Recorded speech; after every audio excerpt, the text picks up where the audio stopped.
அஸ்ஸலாமு அலைக்கும் வரஹ்மத்துல்லாஹி வபரகாத்துஹு. பிஸ்மில்லா அல்ஹம்துலில்லாஹ் வஸ்ஸலாத்து வஸ்ஸலாமு அலா ரசூலில்லாஹ் வபஅத். இந்த சிறிய நினைவூட்டலில் துல்ஹிஜ்ஜா மாதத்தை நாம் நெருங்கியிருக்கிறோம் அப்படிங்கக்கூடிய சுப செய்தியை நான் சொல்லிக் கொள்கின்றேன். துல்ஹிஜ்ஜா மாதத்தை அடைந்திருக்கிறோம். சுப்ஹானல்லாஹ். எத்தனை பேருக்கு துல்ஹிஜ்ஜா மாதம்னா என்னன்னு தெரியும்? துல்ஹிஜ்ஜா மாதத்தை அடைந்தால் நாம் நம்மளுடைய உள்ளத்தில் ஏற்படக்கூடிய மகிழ்ச்சி அப்படிங்கிறது எத்தனை பேருக்கு இருக்குது? ரமதான் மாதத்தில் பொதுவாகவே எல்லாருக்கும் இருக்கும். ரமதான் மாதத்தை தேடுவோம், ரமதான் மாதத்தை அடைஞ்சால் சந்தோஷப்படுவோம். அல்ஹம்துலில்லாஹ், நல்ல விஷயந்தான். ஆனால் உண்மை என்ன தெரியுமா? ரமதான் மாதத்தினுடைய பகல்களை விட, ரமதான் மாதத்தில் 30 பகல்கள் இருக்குது, 30 இரவு இருக்குது.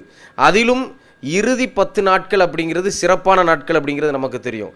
அந்த இறுதி 10 நாட்களில் 10 பகல்கள், இரவை பொறுத்த வரைக்கும் ரமதான் மாதத்தினுடைய இறுதி 10 இரவுக்கு சிறப்பு. ஆனால் பகல்களை பொறுத்த வரைக்கும் அந்த பகலை விடவும் துல்ஹிஜ்ஜாவுடைய முதல் 10 பகல்களுக்கு சிறப்பு இருக்குது. சுப்ஹானல்லாஹ். இந்த விஷயம் நமக்கு எத்தனை பேருக்கு தெரியும்? அல்லாஹ் சுப்ஹானஹு வ தஆலா இந்த துல்ஹிஜ்ஜா மாதத்தினுடைய முதல் 10ஐ விரும்புகிறான். அல்லாஹ் ரப்புல் ஆலமீன் நேசிக்கக்கூடிய நாட்களாக இந்த நாட்கள் இருக்குது. அல்லாஹ்வுடைய தூதர் முஹம்மது ஸல்லல்லாஹு அலைஹி வஸல்லம் அவங்க சொன்ன ஒரு ஹதீஸ் இந்த நாட்கள் எவ்வளோ முக்கியமான நாட்கள் என்பதற்கு போதுமான ஒரு சாட்சியாக இருக்குது. நபி ஸல்லல்லாஹு அலைஹி வஸல்லம் சொன்னாங்க, மாமின் ஐயாமின் அல் அமலு சாலிஹ் ஃபீஹா அஹப்பு இலல்லாஹி மின் ஐயாமில் அஷர். சுப்ஹானல்லாஹ். அல்லாஹ் ரப்புல் ஆலமீன் விரும்பக்கூடிய அமல்களை செய்வதற்கு தகுதியான விருப்பத்துக்குரிய நாட்கள் இந்த 10 நாட்கள். மற்ற நாட்களையும் கம்பேர் பண்ணும் பொழுது அல்லாஹ் ரப்புல் ஆலமீன் 12 மாதங்களை படைச்சிருக்கிறான், பல நாட்கள் அல்லாஹ் ரப்புல் ஆலமீன் படைச்சிருக்கிறான் இல்லையா? அந்த நாட்கள்லேயே அல்லாஹுவை வணங்குவதற்கு மிக சிறந்த நாட்கள், அல்லாஹுக்கு பிடித்த நாட்கள் இந்த நாட்கள். அப்போ இந்த நாட்களில் செய்யக்கூடிய அமலை அல்லாஹ் ரப்புல் ஆலமீன் நேசிக்கிறான். அப்போ ஒரு சஹாபி கேட்குறாங்க, யா ரசூலுல்லாஹ், ஜிஹாதை விடவுமா இந்த நாட்களில் செய்யக்கூடிய அமல் சிறந்ததுன்னு கேட்குறாங்க. ஆமாம், ஜிஹாதை விடவும், ஜிஹாதுக்கு கிடைக்கக்கூடிய நன்மையை விடவும் இந்த நாட்களில் நாம் செய்யக்கூடிய நன்மையான காரியங்களுக்கு நிறைய கூலி இருக்குதுன்னு நபி ஸல்லல்லாஹு அலைஹி வஸல்லம் சொன்னாங்கன்னா எவ்வளோ ரொம்ப முக்கியமான விஷயம். இந்த உம்மத் எந்த அளவுக்கு பலகீனமாக இருக்குதுன்னு பாருங்கள். சுப்ஹானல்லாஹ், பாதுகாக்க வேண்டும். துல்ஹிஜ்ஜா மாதத்தினுடைய முதல் 10ஐ நாம் கோட்டை விடக்கூடியவர்களாக இருக்கிறோம். அல்லாஹ் ரப்புல் ஆலமீன் பாதுகாத்தவர்களை தவிர. இந்த துல்ஹிஜ்ஜா மாதத்தினுடைய முதல் 10ல் எல்லா விதமான அமல்களும் வந்துடுது. ஹஜ்ஜு நமக்கு தெரிஞ்சது, நோன்பு, அரஃபா நோன்பு இருக்குது, அதே மாதிரி திக்ர்கள் இருக்குது, தொழுகை இருக்குது. எல்லா விதமான 5 கடமைகளையும், இஸ்லாத்தினுடைய 5 கடமைகளும் இதில் வந்துடுது. அப்போ இந்த மாதத்தில் நாம் செய்யக்கூடிய அமல் ரொம்ப ரொம்ப முக்கியமானது அப்படிங்கிறத புரிஞ்சுக்குங்க. முதல்ல நம்மளுடைய உள்ளத்தில் பதிவு செய்யணும்.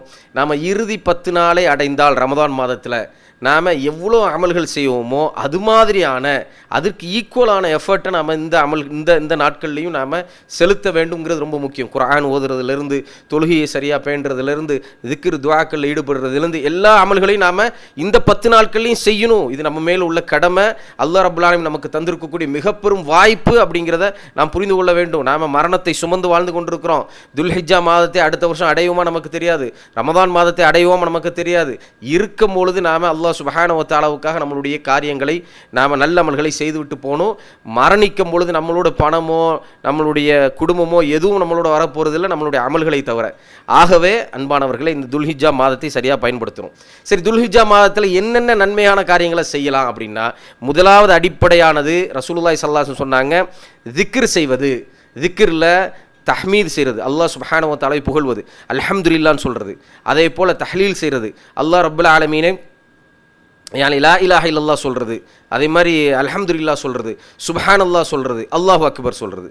சுப்ஹானல்லாஹ், அல்ஹம்துலில்லாஹ், லா இலாஹ இல்லல்லாஹ், அல்லாஹு அக்பர். இந்த திக்ர்களை நாம் அதிகமாக செய்யணும். ஆண்களாக இருந்தால் நம்ம சவுண்டாக செய்யணும். எப்படின்னா, அல்லாஹு அக்பர், அல்லாஹு அக்பர், அல்லாஹு அக்பர், லா இலாஹ இல்லல்லாஹு, அல்லாஹு அக்பர், அல்லாஹு அக்பர், வலில்லாஹில் ஹம்த். அபூ ஹுரைரா ரலியல்லாஹு அன்ஹு அவர்கள், அப்துல்லா பின் உமர் ரலியல்லாஹு அன்ஹு அவர்கள், இவங்கெல்லாம் என்ன பண்ணுவாங்கன்னா, மார்க்கெட்டுக்கு போகும்பொழுது திக்ரை சவுண்டாக சொல்லுவாங்களாம். அங்கே இருக்கக்கூடிய வியாபாரிகள் அதை கேட்டுட்டு அவங்களும் ரொம்ப சவுண்டாக அந்த திக்ரை செய்யக்கூடியவர்களாக இருந்தாங்க. சில ரிவாயத்துகளில் வருது, அவங்களுடைய இந்த கழுத்து நரம்புகள் புடைக்கிற அளவுக்கு அவங்க சவுண்டாக சொல்லுவாங்கன்னு. அதனால் முடிந்த அளவுக்கு ஆண்களாக இருக்கக்கூடியவர்கள் இந்த திக்ர்களை வெளிப்படையாக சவுண்டாக சொல்லக்கூடியவர்களாக இந்த நாட்களில் நாம் இருக்கணும். அதே மாதிரி பெண்கள் இந்த திக்ர்களை அதாவது மெல்லிய முறையில் நாம் வெளியில் சவுண்டு இல்லாமல் சொல்லக்கூடியவர்களாக இருக்கணும். அப்போ திக்ர் ரொம்ப ரொம்ப அவசியமானது. அல்லாஹ் ரப்புல் ஆலமீன் புகழ்ந்து கொண்டே இருக்கணும். ரெண்டாவது என்னன்னு சொன்னால், தொழுகையை சரியான முறையில் தொழக்கூடியவர்களாக இருக்கணும். தொழுகையை விட்டோம்னு சொன்னால் எல்லாமே முடிந்தது மாதிரி. ஆகவே தொழுகையை சரியான முறையில் தொழுக வேண்டும். அடுத்தது ரொம்ப ரொம்ப முக்கியமானது, முடிந்த அளவுக்கு இந்த 9 நாட்களில் துல்ஹிஜ்ஜாவுடைய முதல் நாள்லேருந்து 9வது நாள் வரைக்கும் இருக்கக்கூடிய நாட்களில் முடிந்த அளவுக்கு நோன்பை பிடிக்கக்கூடிய ஒரு வாய்ப்பை நாம் ஏற்படுத்தி கொள்ள வேண்டும். அல்லாஹ் சுப்ஹானஹு வ தஆலாவுக்கு பிடித்த நாட்களில் அல்லாஹ்வுக்கு பிடித்த அமல் செய்வது அப்படின்னு வரும் பொழுது அதில் சிறப்பு இருக்குது. அதனால் நோன்பு தாராளமாக முதல்ல இருந்து 9 வரைக்கும் தொடர்ந்து கூட பிடிக்கலாம். முடியாதவர்கள் குறைஞ்சபட்சம் அரஃபா நோன்பு தான் பிடிக்கணும். அரஃபா நோன்புடைய சிறப்பு என்னன்னு சொன்னால் 2 வருட பாவங்கள் மன்னிக்கப்படுது. அதாவது முந்திய வருடமும் வரக்கூடிய வருடமுமான பாவங்கள் அல்லாஹ் ரப்பல் ஆலமீன் மன்னிக்கிறான். அந்த 9வது நாளில் அரஃபா நாளில் லா இலாஹ இல்லல்லாஹ் வஹ்தஹு லா ஷரீக லஹ் லஹுல் முல்க் வ லஹுல் ஹம்த் வ ஹுவ அலா குல்லி ஷைஇன் கதீர் என்கின்ற அந்த துஆவை பிரத்யேகமாக நாம் அந்த நாள் முழுவதும் கேட்கணும்.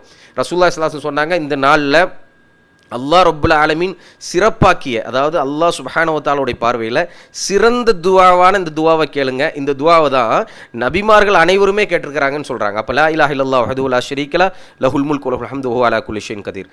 அடுத்ததாக 10வது நாள் யௌமுன் நஹர், அதாவது இப்போ தியாக நாள், அதாவது அல்லாஹ் சுப்ஹானஹு வ தஆலாவுக்காக தியாகம் செய்யக்கூடிய நாள். அப்படிங்கக்கூடிய இந்த நாள் அல்லாஹ் ரப்புல் ஆலமீன் மிகவும் பிடித்த நாள். அந்த நாள் தான் ஈதுனுடைய நாள். அந்த ஈதுனுடைய நாள்லையும் அல்லாஹ் ரப்புல் ஆலமீன் நம்ம புகழணும்.